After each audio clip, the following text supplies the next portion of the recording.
সকল ভক্তরা কলকাতা থেকে আসতে চাইছেন বা অন্য দূর দূরান্ত থেকে আসতে চাইছেন তারা অবশ্যই শিয়ালদা থেকে বনগাঁগামী ট্রেনে উঠে মসলান্দপুর স্টেশনে নামবেন। বনগাঁগামী ট্রেনে উঠে মসলান্দপুর স্টেশন, হাবড়ার একটা স্টেশন পর মসলান্দপুর। আর এই মসলান্দপুর স্টেশনে নেমে আপনি ওখান থেকে বাস, ম্যাজিক বা অটো ধরে তেঁতুলিয়াতে আসতে হবে। তেঁতুলিয়াতে নেমে মাত্র 15 মিনিট অটোতে মায়ের মন্দির। দেখুন সকলে পঞ্চেশ্বরী মহামায়াকে। মসলান্দপুর স্টেশন হইতে আপনি তেঁতুলিয়ায় নেমে মাত্র 15 মিনিটে অটো ধরে মায়ের মন্দির, স্থান গলদারডাঙ্গি, তেঁতুলিয়া গলদারডাঙ্গি মায়ের এই মন্দির পঞ্চেশ্বরী মহামায়ের।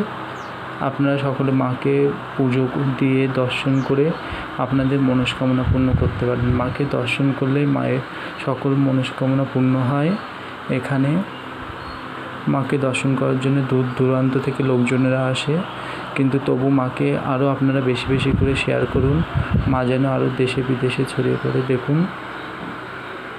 মায়ের কাছে প্রচুর দূর দূরান্ত থেকে ভক্তরা আসে পুজো দিতে মাকে।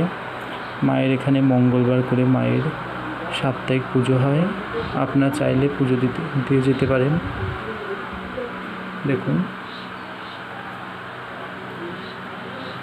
মা এখানে পঞ্চেশ্বরী মহামায়া রূপে বিরাজ করছেন। মায়ের কোলে গণেশ আছে, মাকে আপনারা গণেশ জননীও বলে ডাকতে পারেন। দেখুন, বা পঞ্চেশ্বরী মহামায়াও বলতে পারেন। দেখুন মা এখানে আজ 20 বছর ধরে পূজিত হচ্ছেন।